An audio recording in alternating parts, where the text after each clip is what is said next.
আসসালামাইকুম সবাইকে, কি খবর সবার? এটা হচ্ছে ঈদের দিন সকালের একটা র্যান্ডম ভিডিও।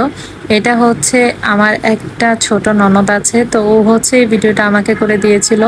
সকাল সকাল আমার হাজবেন্ড এই বেলুনটা আমাকে কিনে দিয়েছিল, আর এই সবগুলো বেলুন আমার হাতে এনে দিয়েছে। আমার অনেক দিনের ড্রিম ছিল বলা যায়। যাই হোক, সকালে ঘুম থেকে ওঠার পরে জানালা দিয়ে দেখছিলাম যে এখানে খুব সুন্দর একটা মেলা বসেছে। যদিও আমাদের গ্রামের সাইডে এগুলো হয় না, বাট ওদের এই পাশে এরকম মেলাগুলো নাকি প্রত্যেক বাড়িতেই হয়।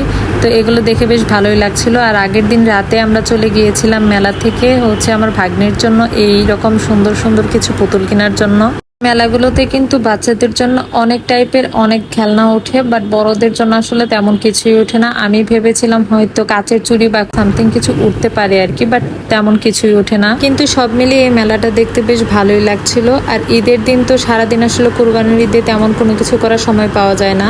তো রাতে আর কি এরকম সুন্দর একটা ভিডিও আমার বানানোর ইচ্ছে ছিল, তারপর আর কি এই ভিডিওটা আমি বানিয়েছিলাম। তো ট্রেন্ড তো ফলো করলাম, বাট এইরকম একটা ভিডিও আসলে ফেসবুকে বেশ ভালোই দেখছিলাম। তো এটা দেখার পর আমার মাথায় তো ভূত চেপেছিল যে এই ভিডিওটা আমি বানাবো, বাট কোনো মতেই পারছিলাম না। তো যাই হোক, এরকম ট্রাই করতে করতে আজকের ভিডিওটা শেষ করে দিলাম।